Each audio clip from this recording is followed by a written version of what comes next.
to Timeout Hey, Tuesday. This is our time to take a moment from everything that's going on and look at our mental health and wellness. It's our time to maybe step back from our jobs, ministry work, or whatever it has for you, and start to take care of you. And so here, you got our host with the most, and I got three of them here. So I'll start to my left, Miss Jessica. Hey everybody, my name is Jessica Reed. I'm the owner of Reed Counseling and Consulting here in South Haven. I offer virtual and office appointments from a trauma-informed perspective, and we are happy to serve you. Hey everyone, I am Jessica Jones, the owner of Grace Counseling and Consulting in Hernando. I service primarily adolescents, but I also service women in the perinatal and postpartum phase of life. So I'm here if you need me. Yes, I am Whitney Lee. I am a social worker and I am a mental health advocate. And I also have done therapy with adolescents. And of course, you know me, hopefully, Pastor P. And my last name is actually Petty. So someone wanted me to clarify that. It is Petty. So I am He Petty. definitely is petty, y'all. I got some Capital amens. +2 on it. +2. Okay. Well, we're coming out of April, which is Sexual Assault Awareness, and what was the other part? Child abuse. Child abuse. So we're looking at some issues that are heavy, and as we look at May, and it's that mental health awareness. I'm gonna just start right there. What does mental health awareness mean to each of you all? For me, it is bringing the subject to the forefront. Like we're not sweeping it under the rug anymore. We're not saying, "Oh, they just had an episode." We are learning what is going on and the mental issues that so many of us, and maybe not personally that we're experiencing, but our loved ones are experiencing. We're getting educated. We're getting the resources so that we can tackle it head on and not be kind of caught, with no resources and nothing to do and no answers. So for me, it's more of education, putting the information out there, and us really taking in the opportunity to learn. Yeah. So for me, mental health awareness is like resources, destigmatizing, and giving our communities what we need to thrive, starting from birth on up. So children's mental health, maternal mental health, men's mental health, which we'll get in today. Just talking about the different ways our mental health is just as important as our physical, emotional, or medical health. Yeah, and for me, mental health awareness is just acknowledging that I have a mental health issue or concern, and bringing it to the forefront and knowing that it's okay that I have an issue or diagnosis. So being educated on your mental health and having this support within the community. Right. Yes. So now that's interesting you all say that, because we know sometimes in certain cultures and even inside the church, mental health is sometimes a taboo situation. Sometimes we definitely stay more in the spiritual realm versus the actual physical realm. And so when you start to talk about awareness, I have a question. I did collect some questions that I didn't tell y'all about ahead of time, because y'all getting the authentic answers from the experts here. Does everyone actually need a mental health counselor? I think it depends on what they are struggling with. Good answer. Right. So if it's depression, anxiety, stress management, things of that nature, then you have a mental health counselor. But let's say if you are struggling with your career, you may need a career coach. Gotcha. There's different avenues, and in different phases of life, you may need a mental health counselor. So you may, let's say if you have an adolescent that's struggling with depression, they may learn the skills and, all of the things to combat that and get through that healing journey. That doesn't mean they're going to be in counseling for the rest of their lives. So you may be in different phases of life in which you need one, and then other phases in which you do not. Yes. So my answer straight up would be yes. Yes. Because Because of the Okay. phases, right? Yes, the because phases of life. Statistics show that at some point in your life, you're going to deal with, poor mental health. And so going back to like being aware, we'll be able to navigate what type of helping professional we need and when we should seek support. So our last, video, if you guys watched it, if you didn't, go back and watch it. We talked Absolutely. about how to know when to seek support and then how to encourage someone to seek support. So that's one of the first steps to knowing that, you can do therapy or coping skills or, different avenues that could help you. It might not be therapy now, like you said, Jessica, but at some point you might benefit from talking to somebody. And that's okay. Yeah. I always agree to. I tell anyone, get a therapist. Okay. I started off with grief counseling because after passing of my mother, but I started off with grief counseling, then turned into depression. But now moving forward, have been in therapy for like almost over 2 years now. Okay. And we call it's like check-ins, like wellness. So it's like once a month. And so I have seen a difference for myself starting from grief to depression in different phases of my life. And now I feel like, hey, me and my therapist, we homegirls because of we have talked about different areas, different transitions, without my mom. So I do agree. We may start therapy for anxiety, but a month or two later, another transition may happen, and he or she's there to help you navigate through that. So I do agree with having a therapist and seek a therapist. Because I think about it, who wouldn't want support? A lot of people. Why? But why? Yeah. Why? Yeah. They don't want. I ain't trying to I get it. There's There's a reason why they don't want support. Is it they're scared to be vulnerable? We need to do a whole episode on why people may not seek support for therapy. Right. They don't. Because It's that trust. can be normalized. There are different reasons why people don't. But I think, some point in your life it's going to happen. And I think what you shared is a really vulnerable way of saying, I can go for one thing, and I might uncover some different things. But what you mentioned, you said people might struggle. You don't always have to go to therapy when things are going wrong. Right. Like now you're doing wellness checks. I have clients that started off once a week. We moved to once a month and, meet the need at the time. You'll start to see your progression based on, how often you need to go. So it's definitely not I started, I'm in it forever. You get a good treatment plan, you do your sessions, and you can either successfully discharge or do your check-ins like Whitney shared. Yeah, I think those are good points. I'm going to take a sec. If you got any questions, please, Pastor Petty at brownbaptist.org, send them to me because we want to talk about the issues that are important to you. You can also put stuff in the comments. We love that. And I want to kind of revisit what you said. Now, y'all gave me a break, and so you give me a break.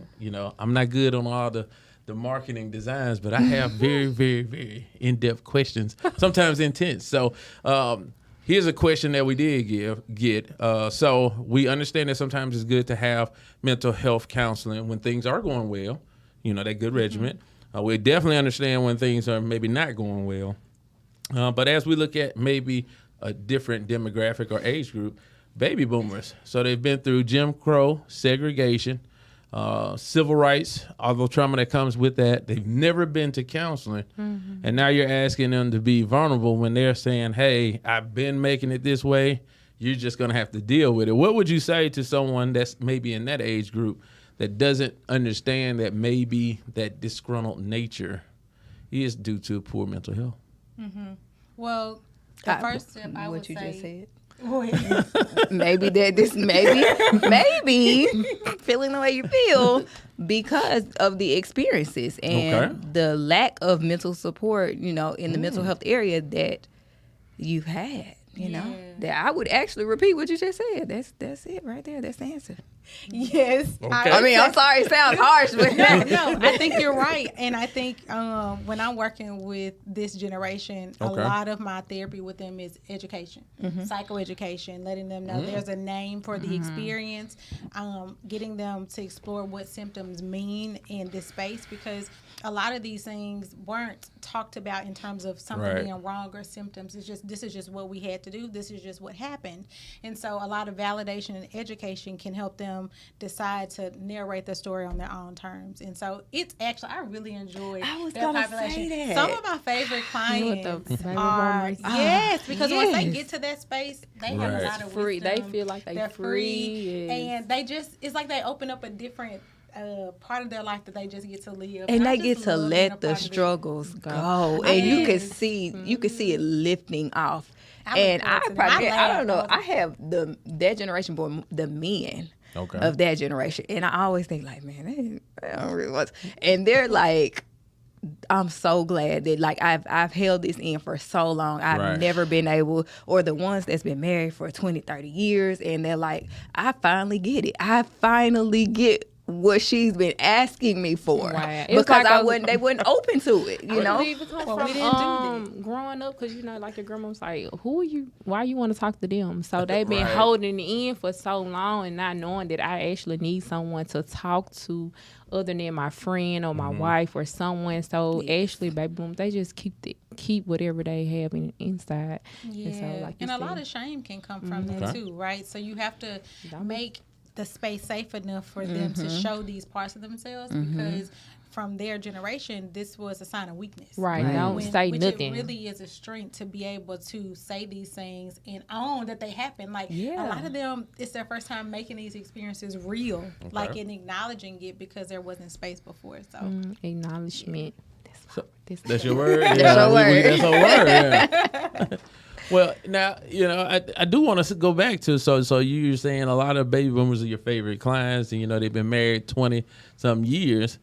I'm not a baby boomer. I've been married 21 years this July.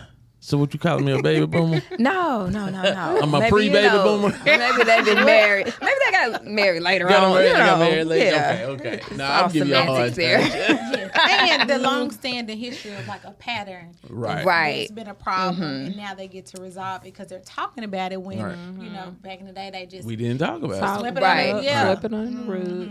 And for those out there, I am giving Jessica a hard time. He always give me a hard time. That's okay, though. That's okay. So now let's take the next look. Let's look at Gen X. So tech savvy, all right? Probably coming into the maybe the more wealthy time of their life. So they finally reached some status there. Not everybody, but we understand holistically. They have it both ways, right? So they're taking care of aging parents. These free spirits that you just spoke of. That have little or no filter, all right?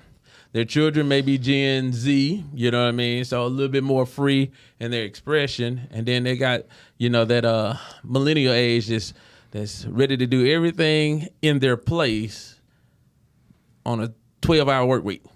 So how do they handle that stress? Oh, yeah, y'all gave me too long. You gave me too long. You gave me too long. In the comments, if you believe that I'm saying something that you agree with, you can go ahead and hit that like button. That's my shameless plug. What you got? I go back to what you said, education. Okay. Education. Yeah. And I think that generation is managing, if they're in the therapy world, they're working on probably strong boundaries. They're working on some self-forgiveness, right? They're working on different traditions or things that might look different from what they grew up in, because the world has changed and it's different. There's a lot of social and societal influence that we're working through, like managing expectations and things like that. So I really think it depends, but in my line of work, some of that underneath is like childhood trauma that we're looking at, and thinking about, like you said, with aging parents, that's hard. It is. That's tough. And so when you have your own things and then you have your parents' stuff, but then now you got natural decline, that you need to be talking to somebody that you can at least don't do that by yourself. Share those thoughts and emotions with. So and you don't have to you don't have to hold that in. Well, and that's why I'm kind of walking the generation. So, like I said, had a long time break. I had a lot of questions to get, but I think these are relevant. They're not everybody's story, right? And so, millennials don't think I'm picking on you. But now let's look at the millennials. All right, I'm trying to come into my own. Let's admit there's a lot that don't have very good work ethic. So now I want the $1 million house, but I've been working on a little budget, on a different type of budget, right? I'm spending my discretionary funds to travel, but I don't have a savings, and I'm giving you banking stats. Okay, so that might not all be mental health.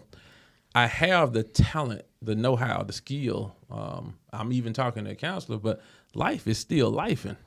So what is the mental health awareness for those, and what can they do? Y'all see those pauses? I got good questions, and then I'm doing something. Who wanna take you got it? What could I mean, first thing, you hit me with the life. Life be life life. is- Yes, and then why you why you in the people business at their bank? How they don't have any savings, but really, I just believe like they just have to not compare themselves to others, because social media is a real biggie for millennials. So when you compare, I just see if they compare themselves to others, then they put themselves in like, hey, I'm not where I am. Like, I'm supposed to be this. I'm supposed to be doing that. But then they put it brings up anxiety and feelings of stress and all those mental health concerns because of, they comparing themselves to others. So for that, I just say, just stay on your own pace and just trust in God and know that when it's your time, He's going to... Devil for your trouble. There you go. Yeah, that's a really good one, because when you mentioned it, what popped in my mind at first was perfectionism, right? So you said they have the skill set, they do, but oftentimes it comes with a really big inner critic, because like social media, or we set these really unrealistic goals, and then we're crushed when we can't reach them, because we want them to look a certain way, an ideal way, right? And so instead of looking at how can it look with the life I have now, with the amount of money I have now, that kind of thing. And so striving to set goals that match where you are, would be really, really helpful, and definitely get out of the comparison trap, which is anxiety showing up. When you comparing or you're saying, I should be doing this, that is anxiety and worry. I can say you can have a mental health therapist and maybe a life coach. Absolutely. Yeah. Hand in hand. So, like, especially with the financial piece, because me and my husband, Floyd, we do have a financial coach. You got to. So to help us to get to the next level. And it did help us not to try to formulate anxiety of like our banking and trying to say, okay, for emergency funds. So I feel, as a millennium, it is important to have those things. So I can see having a mental health coach and a life coach therapist, all this to help us to navigate through life. Yeah. And I think about, like, when you're thinking about the millennial generation, right? We also have to relinquish some of that control. Preach, preacher. We gotta trust God too. We can't navigate every. Look, I wanted to go this way at 25, and I'm supposed to have this. Life be lifing. And it's not gonna go according to plan. And you gotta use your skills when life is not going according to plan. And if you think about it from the generations you just said, but think about this millennial who probably had a really critical parent that was, in their way motivating this kid, and now they're an adult that cannot let themselves off the hook. It's either I'm succeeding or I'm failing, and I've set these big goals and I'm upset, and I'm also holding the pain of like I'm disappointing the generation above, right? Because they said I should do this, right? So mentally, it's a lot happening. You always say.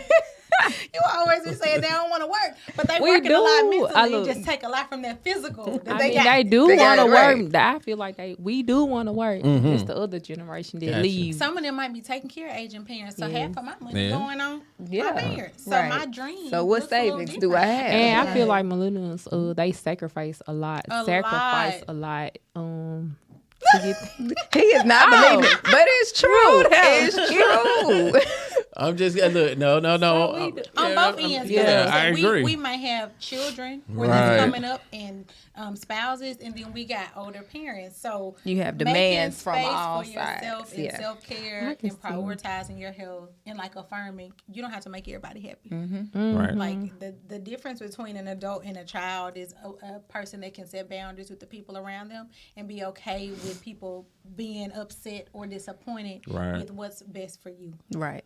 And the reason I bring these questions, like I said, once again, I've had you want to start something? Well, maybe no, but so going back to what you're saying, why in people business? So you Because it's people business. So studies show that At the most bank. Americans don't have $2,000 that they can access for an emergency. So if I don't have a savings Well, I said that because or I you don't know, have credit, that affects my mental health. Yeah. right? Absolutely. And did y'all Exactly. see on the news where they said like how much the median is nowadays for one household, Right. 2 parents?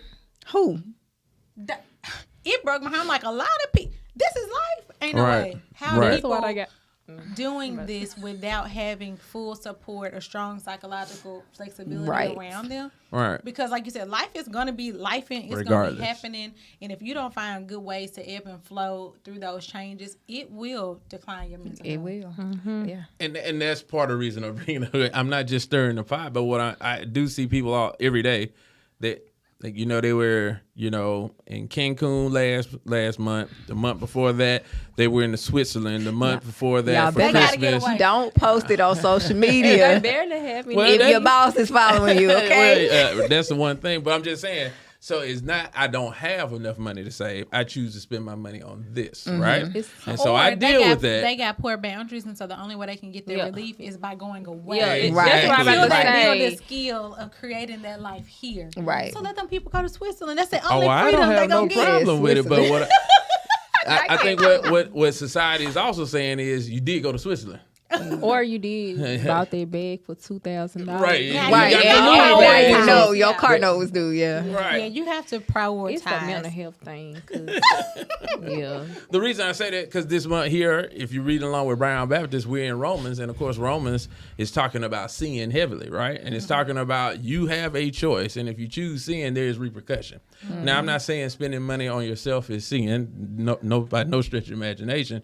But if I golf and it's $50, $60 a round, and I golf 5 days a week, then can I actually save money by golfing 4 times a week? Right. So, not maybe taking away something that helps with stress, but maybe not doing it as much. Right. And so that segues into the next thing. I'm leaving the millennials alone. They said leave them alone. Gen Z, them babies, they're going to college for free and still don't have any money and no job. But they somehow everywhere. I got one of them in the house. I'm like, how are you going places? They are so innovative. But when we were in innovative and college, creative. I feel like We did. We we did the life same off- and thing. I'm Like how? How? I don't know, but we did. We did it. So let me speak to that. I remember being in college. I definitely was not wealthy by any stretch of imagination, right? But we ate cheap, right?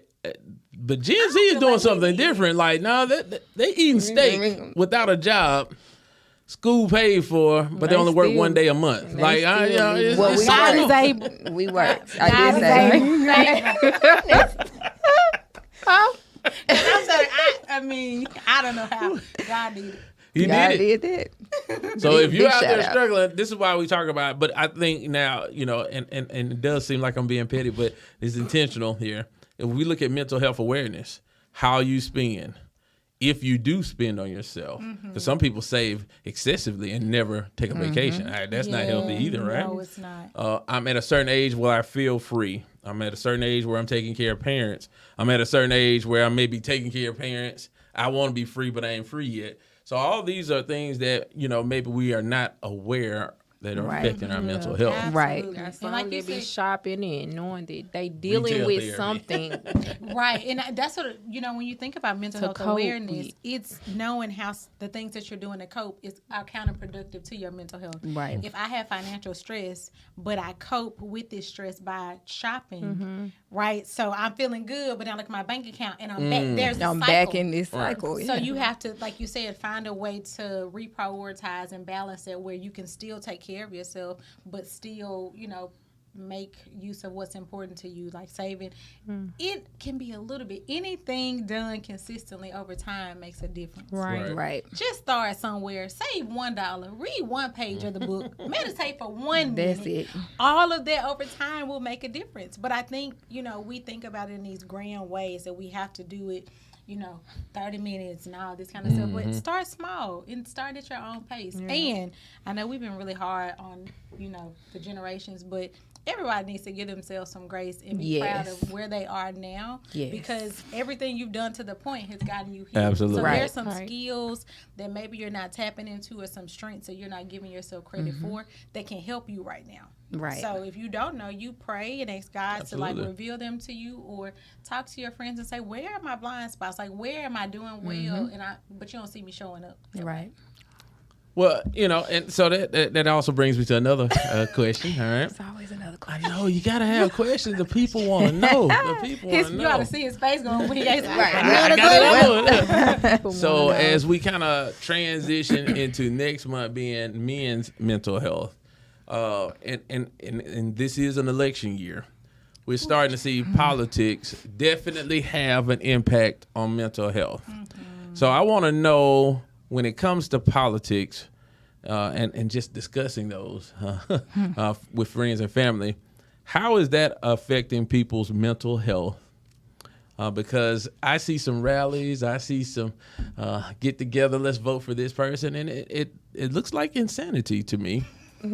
But I'm not a trained professional, right? And so I want to hear from you all, but you're going to have to wait till next time to hear from them. Tune in. They're going to talk about politics. We're going to make church great again. Not church great again. It's already good, y'all. No, he didn't say make church great again. No.